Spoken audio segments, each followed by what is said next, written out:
Hello again, and welcome back for day 15 of the Advent calendar, a day on which my grand plans for what I was originally going to open suddenly changed when, on a trip to a Walmart, I found Power of the Prime stuff, which kind of rejigged my entire planned schedule. So, having said that, my original day 15 item has now been shunted in favor of opening something that I just really want to open and mess with right now, specifically Power of the Primes, Grimlock. You don't need money, you don't need fame, you don't need credit cards to ride this train. It's the power of primes. Anywho, just looking at the box there, we've got all the prime symbols there, we've got the back of the box stuff there, we've got the Volcanicus art here, and we have Grimlock himself. And also, just as fortunately, I have the two Dinobots that are released already opened and loose. So, I will be able to look at that. So, let's get this box open and find out just who his Prime Master is. Which Prime does Grimlock have the power of? Because all of those cards were randomized. And, looking at this card, Grimlock is Amalgamous Grimlock. Take smaller forms to test his strength. Cool. So, Amalgamous Prime is Grimlock's Prime. And yeah, as I said, they are all different. So, pulling Grimlock out here, we can see that there is a lot of empty space, which honestly is my biggest complaint with the packaging. And yeah, he's got the two combiner feet, as well as the little, Enigma of Combination right there. And then, of course, there's Grimlock himself in all of his stickered up glory because Hasbro got too cheap for tampos, unfortunately. But yeah, just to show what I mean in terms of, like, these packages being too big. Here's him next to Broadside. They're about the same size as far as Voyagers go, and, similar bulk, which is all well and good. But there's a whole crap ton of empty space on this thing. And honestly, in the package, I don't really like the look of that. It makes the toy look a bit smaller than it actually is. Starting off in robot mode, Grimlock, well, he looks okay. They did a pretty cool job of replicating the whole plastic above gold that he has on the G1 toy there, as you can see, just given the fact that they painted under clear plastic for that. And he has some decent joints in here. You've got some ratcheted shoulders with a really good amount of range. You've got double jointed elbows as part of the transformation, in part, and for the combined mode. And they're not ratcheted, but they still have a decent amount of posability here. And he does not have wrist swivels, unfortunately, but it's not really a hollow forearm situation. There's just the one for the combiner pig. Looking at legs there, we've got your standard universal joints at the hips. He's got faux ratcheted knees there, and no ankle tilts, unfortunately, but he is posed so that he can A-stance. And he does also have a waist joint and a really decent ball-jointed head that has a decent range of motion, even though the head just popped off there. But yeah, looking at the head sculpt there, it is very much a decent Grimlock, as we can see.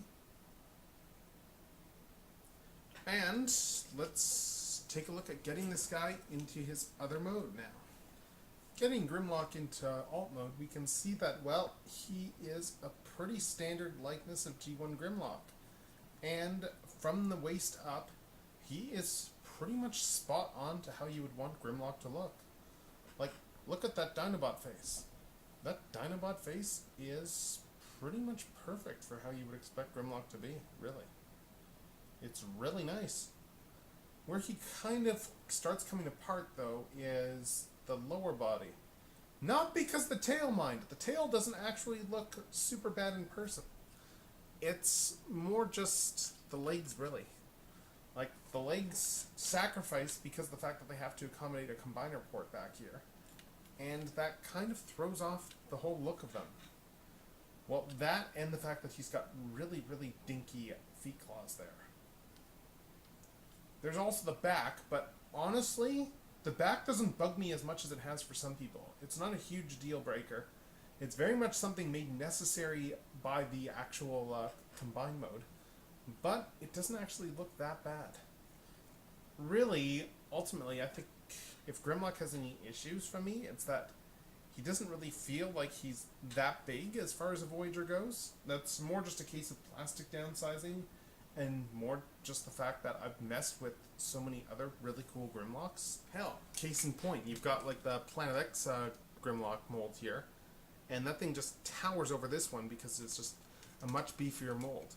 Even though old Fall of Cybertron mold for Grimlock that Hasbro did is much beefier than this guy. It feels like a bigger toy. Even though it's a hollower toy, it's a bigger toy. But let's take a look at how Grimlock goes into his combined mode now, shall we? Putting Grimlock into his torso mode, initially in a lot of the pictures I saw, I didn't think he would look that great, but once you actually get everything together, honestly, the combined torso mode isn't that bad at all. Like, there's more weaknesses in his individual arms, I think, than in Grimlock himself, because the pegs on the arms are really not thick enough for things to peg together properly. That's just a general problem with this mold. But the actual colors on this thing, they look really nice. The shoulders all lock together reasonably well enough. Not perfectly, but well enough. And yeah, he looks pretty decent with that.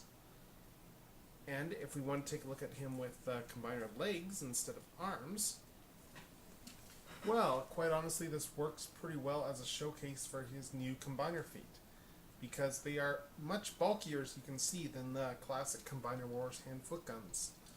They even engineered an ankle tilt into these things so that you can pose him at a non-standing angle, which really resolves one of the biggest problems that were in the original Combiner Wars feet. Like, he looks pretty good with legs, and in case you don't think the torso is quite bulky enough, you also have the option of pegging in the hand-foot guns at his sides in order to bulk up the combined mode torso a bit more. And adding on his combiner hands to pad out the torso a bit, you can see it does a decent job. Not a perfect job, mind you, but a decent one. Because he actually does look fairly decent in person in that combined torso mode. You can also, of course, do some stuff with the Enigma accommodation he has with, which uses the whole Titan Master system in order to be able to peg into things. Specifically in Grimlock's case, you can plug it in here, and he can hold the thing in his mouth. Which feels like a very Grimlocky thing to do. The only real thing about that, mind, is that then he has this giant Enigma sticking out of a dino head on his chest. So that actually kind of distracts a bit from the overall look. You can, of course, do other things with these Enigmas too, like plug them into the actual hands, or even in the little cavities that they have here at the bottom of the feet. Overall, though, yeah, it's definitely not a perfect Grimlock. I wouldn't have minded the Grimlock that was a bit bigger, but granted, for that we've got the Masterpiece and a whole ton of third-party Grimlocks. But as a new Grimlock toy that has a combining mode in it as well, he's honestly fairly decently done. I do like this guy. I think he's a decent Power of the Primes figure, and he looks good from a whole bunch of angles. Plus, he's got Transmetal Megatron shoulders, and yeah, Transmetal Megatron shoulder pads are the best shoulder pads, because they've got little handguns. Anyway, that's my look at Grimlock here. And with that said, this is Techno, signing off until the next day.